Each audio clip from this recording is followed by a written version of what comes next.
All right, guys, today I'm going to show you these little dudes. So these are these billet heat sinks that it was an idea I asked my machinist to make, and it's going to go on like your Jog, Dio, Ruckus, GY6, Navi, Met. It's going to fit a bunch of different bikes. You may have to drill this hole out to a larger diameter if you're running if your shaft is a larger diameter.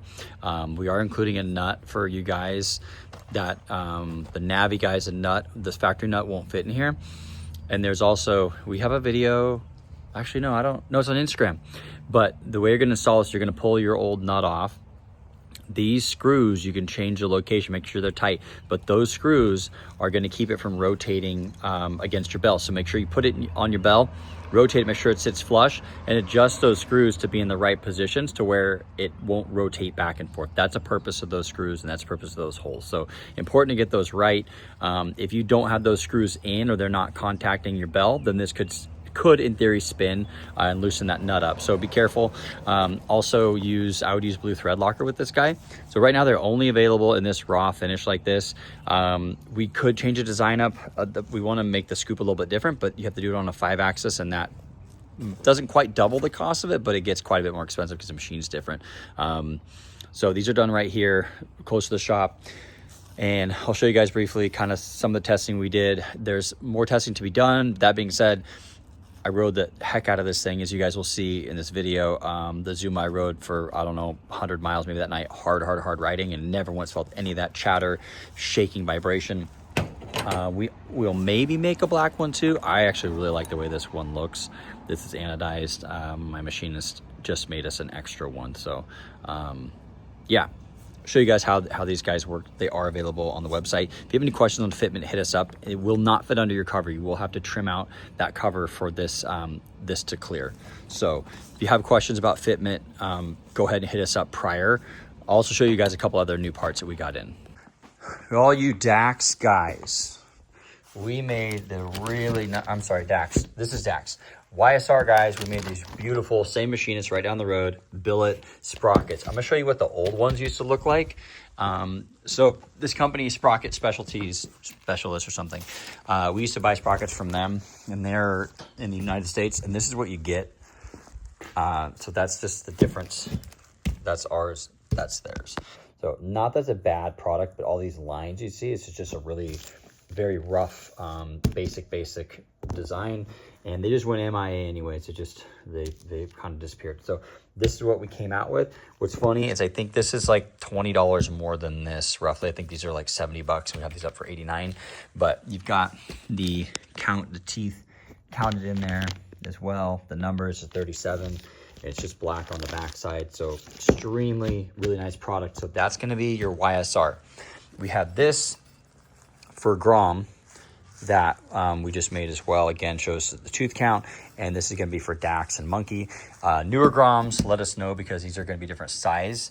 But again, like just an extremely nice product. We're really trying to make more stuff. Share it to your friends and family if they have bikes. Grom, Dax, Monkey, and then Paul's going to do a combo with these really nice made in Japan RK chains. He said these are good for up to 30 horsepower. They're really good, so that'll be coming as well. But yeah, lots of good stuff coming out. Super amped with how these turned out. They're just, I mean, the photos and videos just don't do them justice. It's I would say this is probably one of, if not the nicest sprockets on the market, in my opinion. The finish is really nice.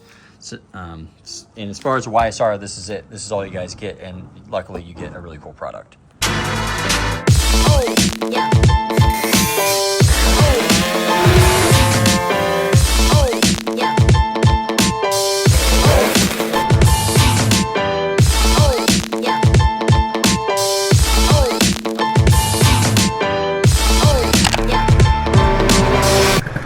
I have a theory that she's rich. Well, we know that the CVT absorbs heat really bad when you're riding wheelies. Stop and go. So I'm wondering if we can make like a heat sink, basically help draw some of the heat back out of the transmission. Because when you're riding wheelies, stop, go. Stop, go.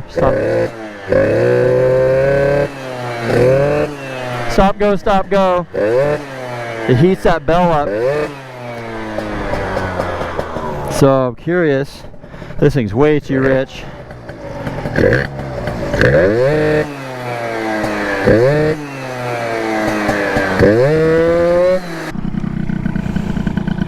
$79, $78, $84. I mean, the aluminum picked up 10 degrees. So it's definitely pulling heat off the bell. How is it not even? That's pretty crazy. I'm gonna take it off and see now, because that anytime you ride a bike, it's gonna be hot as hell. Paul, come grab the clutch bell after you rode it. Just come grab it. What? It's lukewarm. You can literally grab the whole bell after riding it. What's the temperature? Right now it's like 87, but as you rev it up and as it's spinning, you watch it drop, drop, drop. So I'm just gonna go do the same thing, but it got about 100. You can't normally even touch a clutch bell after. So let's go see. So we work pretty dang hard. We spend all of our hard-earned monies on trying to make new products like that.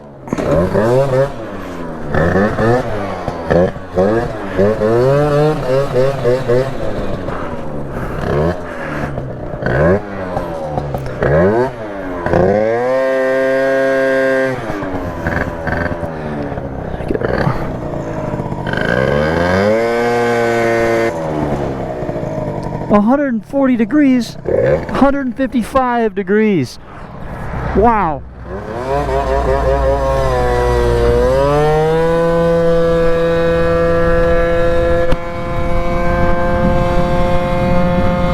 At 139 degrees.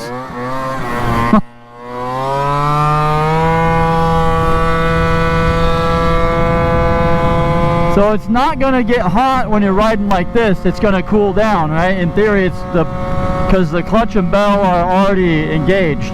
I think 114 degrees. I did this, right?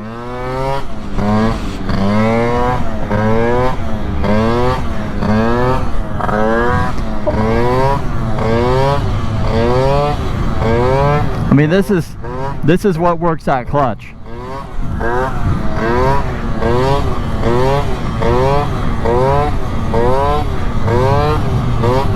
All right, let's check. I bet it's gonna be 150, 160, 121, 123. Okay.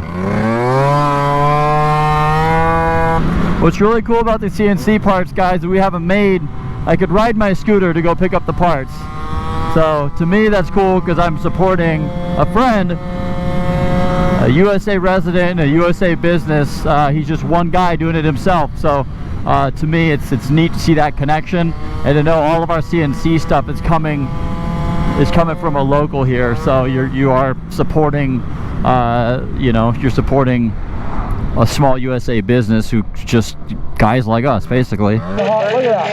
Look at that. I've had to take my clutch off before to like tune it while I just rode it. Look, the bell's literally cold, dude. It's cold. Grab the clutch. Grab the clutch. That's fucking crazy. That would normally burn the shit out of your hand. I'm not gonna lie, I am a little bit impressed. I was not super impressed with the test results in there, but I mean, it's on, off, on, off, on, off, right? So it's... Take it off and then do the same thing and grab it. Fuck, no way, dude. I've tried to take my clutch off before and I'm like hot potato. Yeah. $24.99. 24, that's what? Bargain. It smells like coolant, dude. Hey, let's pick it apart together. So bro, what is all this? It's Blue Devils. It fucking It's worse than coolant. I'll give you $300, dude. He's thinking about it. Brandon, you didn't see the best part. Look down in there. Because the overflow would just pour out of this. Oh no. Look at that. All over the frame. Sell it to John.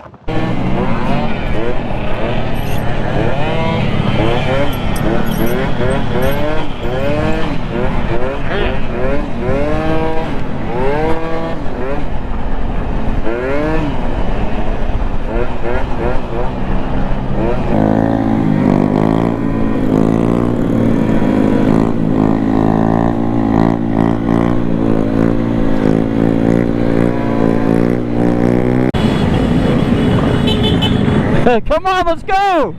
Wheelies together. There we go. Whee!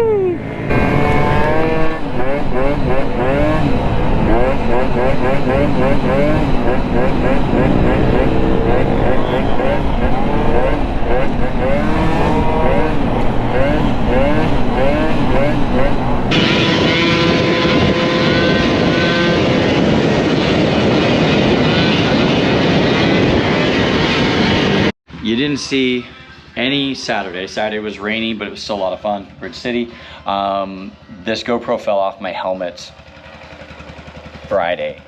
I think there's a video of me catching it, and after that I just went, I'm not dealing with this anymore. So rode this guy all day Friday, did awesome, and you guys saw this is our heat sink. What's funny is the guy's like, it's gonna fly off, it's gonna go to the moon, it's gonna do all this stuff. At every intersection I was able to reach back and grab this, and it was ambient temp. So if you live in an area with a lot of elevation changes, stop and go, traffic, if you live in an area with well, area you're doing a lot of wheelies, at on off on off on off, that's what causes it to heat up, and you'll notice that your clutch will like kind of feels like it's engaging unevenly, and that's what I typically feel, and I didn't feel it at all. So it was really consistent, really smooth, especially when you're riding wheelies, and that clutch starts to grab too soon and feel shaky. It just totally throws you off.